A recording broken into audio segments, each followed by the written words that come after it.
Hello everyone, this is Guide to Everything, and in today's video I'll show you on how you can change the temperature in the Creality Slicer. Now, of course, the first thing that you want to do is to simply finish with your print.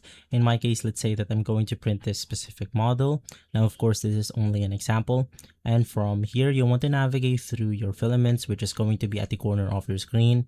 And then inside this page, you then want to select the filament that you want to change the temperature of. So let's select the filament 1. Click on the gear icon, and basically it will then show up right here. Once inside this page, you will be able to see the recommended nozzle temperature. So of course you can change this the way you want to, and we also have the print temperature.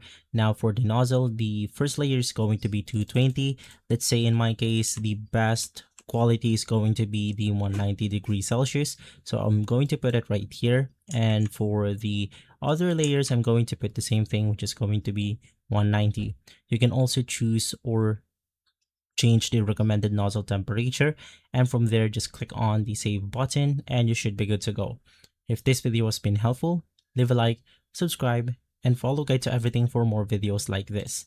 And as always, thanks for watching.